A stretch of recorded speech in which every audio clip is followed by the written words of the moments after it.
Rules of debit and credit chapter 6 का question number 13 करेंगे जो कि क्लास 11 अकाउंट्स की बुक से है। From the following particulars prepare the proprietors capital account. Proprietor वो पर्सन होता है जो कि बिजनेस को स्टार्ट करता है, उसमें इन्वेस्ट करता है और रिस्क लेता है बिजनेस को चलाने का, और सारी प्रॉफिट भी उसी को मिलते हैं। कैपिटल वो अमाउंट होता है जो कि प्रोप्राइटर बिजनेस के अंदर इन्वेस्ट करता है, चाहे वो कैश की फॉर्म में हो, चाहे एसेट्स की फॉर्म में हो, चाहे गुड्स की फॉर्म में हो।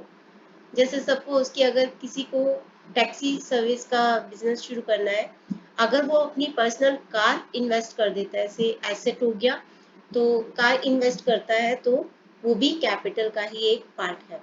तो इस क्वेश्चन में हमें बनाना है capital account. From the following particulars prepare the proprietors capital account. हम कैपिटल अकाउंट को प्रॉपर फॉर्मेट में नहीं बनाएंगे क्योंकि वो हम लेजर अकाउंट में करने वाले हैं। यहाँ पे जस्ट आपको दिखाना है कि ये सारी ट्रांजैक्शन कैपिटल अकाउंट की कौन सी साइड पे रिकॉर्ड की जाएंगी, डेबिट और क्रेडिट। एक अकाउंट की दो साइड्स होती हैं, debit side and credit side. Left में डेबिट साइड लिखते हैं जिसको डीआर, और क्रेडिट साइड लिखते हैं राइट हैंड साइड पे। तो कैपिटल अकाउंट बनाएंगे, आपको लिखना है इधर पर्टिकुलर्स एंड अमाउंट, जो कि हमारे कंट्री में रुपी का साइन है वो हम यहाँ पे लिख सकते हैं। तो पर्टिकुलर्स एंड रुपी। सबसे पहले एसेट्स एक्सपेंसेस लॉसेस जब इंक्रीज होते हैं तो डेबिट होते हैं और डिक्रीज होते हैं तो क्रेडिट होते हैं। लायबिलिटीज इनकम एंड कैपिटल जब इंक्रीज होते हैं तो क्रेडिट होते हैं, तो डिक्रीज होते हैं तो डेबिट होते हैं। तो आपको देखना है कि कैपिटल जब जब बढ़ेगी उसको हम क्रेडिट साइड पे लिखेंगे और जब कम होगी तो उसको हम डेबिट साइड पे लिखेंगे। ऑन 1 अप्रैल 2022, क्योंकि यहाँ पे आपको डेट्स भी दे रखे हैं तो आपको डेट का भी एक कॉलम बना लेना चाहिए।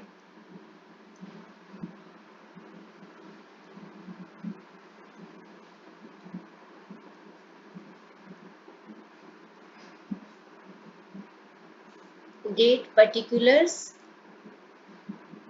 अमाउंट, तो 1 अप्रैल को, 1 अप्रैल 2022 को तो ईयर लिख लेते हैं, उसके बाद मंथ और उसके बाद डे। 1 अप्रैल को commenced business with cash 2 lakh. Proprietor ने बिजनेस शुरू किया है 2 लाख का कैश इन्वेस्ट करके। अब कैश उसने बिजनेस में इन्वेस्ट किया, यानी बिजनेस के अंदर उसकी कैपिटल बढ़ गई। कैपिटल जब बढ़ती है तो उसको क्रेडिट साइड पे लिखते हैं। तो यहाँ पे हम लिखेंगे 2 लाख, उसने लगाया है कैश, तो हम लिखेंगे नंबर 1 पे कैश। यहाँ पे 1 अप्रैल इधर लिखेंगे, 2022 अप्रैल 1 पे लिखेंगे हम cash. 31 March 2023 net loss as per profit and loss account. साल के दौरान उसको बिजनेस करने के बाद साल के एंड में लॉस हो गया। लॉस की अमाउंट से कैपिटल कम हो जाता है, लॉस की अमाउंट से कैपिटल कम हो जाता है, तो कैपिटल इस लॉस को हम लिखेंगे डेबिट साइड पे। तो 18,000 और यहाँ पे लिखेंगे 2023 एंड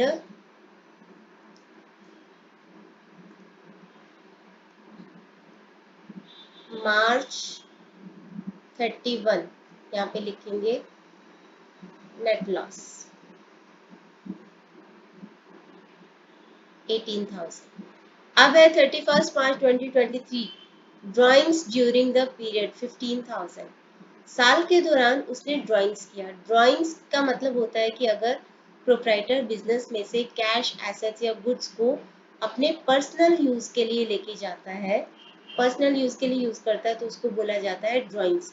ड्राइंग्स की अमाउंट से कैपिटल कम हो जाता है, ड्राइंग्स रिड्यूसेस कैपिटल, ड्राइंग से कैपिटल कम हो जाता है। तो कैपिटल कम होता है तो उसको हम डेबिट करते हैं, तो हम ड्राइंग्स की अमाउंट से डेबिट साइड पे लिखेंगे 15,000 और सेम डेट को मार्च 31 को यहाँ पे लिख देंगे हम ड्राइंग्स। बस यहाँ पे ये क्वेश्चन कंप्लीट हो गया। कैपिटल का इधर साइड का टोटल आ रहा है 2 लाख, दोनों साइड का टोटल सेम होना चाहिए, तो जो बाकी बचेगा बैलेंसिंग फिगर वो हमारा बैलेंस होगा। 2 लाख में से 18,000 और 15,000 यानी 33,000 माइनस करेंगे तो हमारे पास आएगा 1,67,000 और यही हमारा बैलेंस होगा कैपिटल का, और हम यहाँ पे लिख देंगे बैलेंस 1,67,000।